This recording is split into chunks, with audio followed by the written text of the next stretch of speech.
वादी कश्मीर अपनी अलग अलग ज़ियाफ़तों के लिए मशहूर है और इनमें एक है वाटर चेस्टनट, जिसे हम लोकल ज़बान में गोर भी कहते हैं, जो जगह जगह पर रेडियो पे मिलता है। और अक्सर आप देखेंगे लोग इन वाटर चेस्टनट्स का खूब लुत्फ़ उठाते हैं। लेकिन अब जो साइंटिफिक रिपोर्ट्स नाम का इंटरनेशनल जर्नल है, इसके मुताबिक एक काफ़ी पेचीदा बात सामने आई है। वो ये है कि खासकर जिले डल से निकलने वाले जो वाटर चेस्टनट्स हैं, उनमें भारी धाते यानी कि हेवी मेटल्स की काफ़ी ज़्यादा मकदार पाई गई है।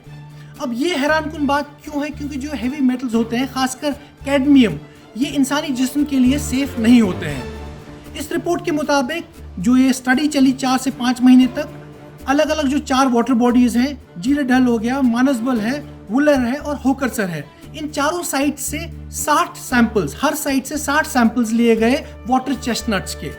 और जो ये वाटर चेस्टनट्स है, जिनका साइंटिफिक नाम है ट्रापा नॉटन्स, और ये पाया गया कि इनमें जो वर्ल्ड हेल्थ ऑर्गेनाइजेशन WHO की जो मकदार है 5.5 टाइम्स ज़्यादा है जो उनकी मकदार है कैडमियम की, उससे ज़्यादा, जो काफ़ी चौंकाने वाली बात है। इस रिपोर्ट के मुताबिक जो वजह है इस हेवी मेटल प्रेजेंस की, वो ये है कि जो डल झील के अलग अलग इलाके, आसपास के इलाके, वहाँ जो गंदा पानी आता है वहाँ से, उससे जो है ये हेवी मेटल प्रेजेंस पैदा हुई है।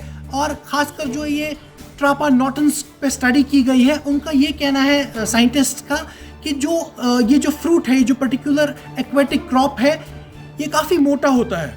इसका जो कवर आपने देखा होगा नोकीला होता है, मोटा होता है। और इसकी एक खूबी है कि ये जो मेटल प्रेजेंस है, मेटल को, हेवी मेटल को, ये जो भारी धाते हैं, इनको काफ़ी हद तक सेंच लेता है, एब्जॉर्ब कर लेता है।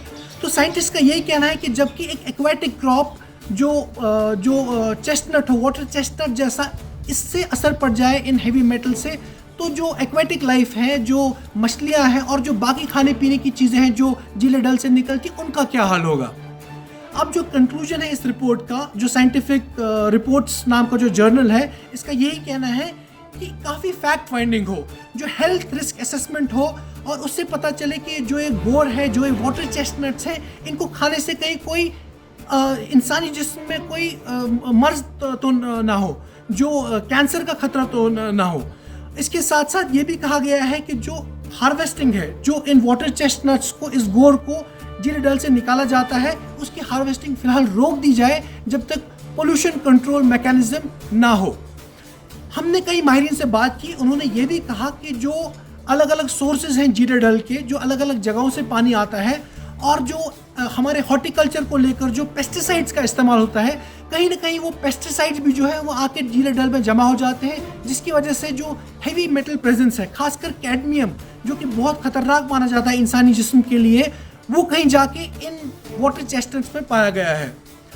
जिले डल की जहाँ तक बात की जाए, जो सीवेज ट्रीटमेंट प्लांट्स हैं, बहुत सारे STPs हैं जिले डल के आसपास। हालांकि जो अथॉरिटीज़ हैं, उनका ये कहना है कि जो ट्रीटेड पानी जाता है, गंदा पानी नहीं जाता है। पर तब ये देखा जाता है कि जो होटल हैं और या जो बाकी एंटिटीज़ हैं जिले डल के आसपास ये इलाके हैं, उनका गंदा पानी चला जाता है।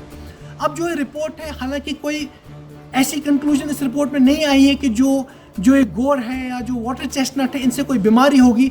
साफ तौर पे वाज़ह किया इस रिपोर्ट ने कि हेल्थ रिस्क असेसमेंट होनी चाहिए, एक फर्दर रिसर्च होनी चाहिए कि जो ये हेवी मेटल्स हैं जो इन गोर में पाए जाते हैं, कहीं इनसे कोई खतरा तो नहीं है। हम भी आपको जो है आगे अपडेटेड रखेंगे। हमारी जो एक्सपर्ट्स हैं, जो माहिरीन हैं, उनसे बात चल रही है इस बारे में, और इस रिपोर्ट का जो सेकंड फेज है, जब वो सामने आएगा, उसके बाद भी हम आपको अपडेटेड रखेंगे। देखने के लिए शुक्रिया। देखते रहिए GK TV।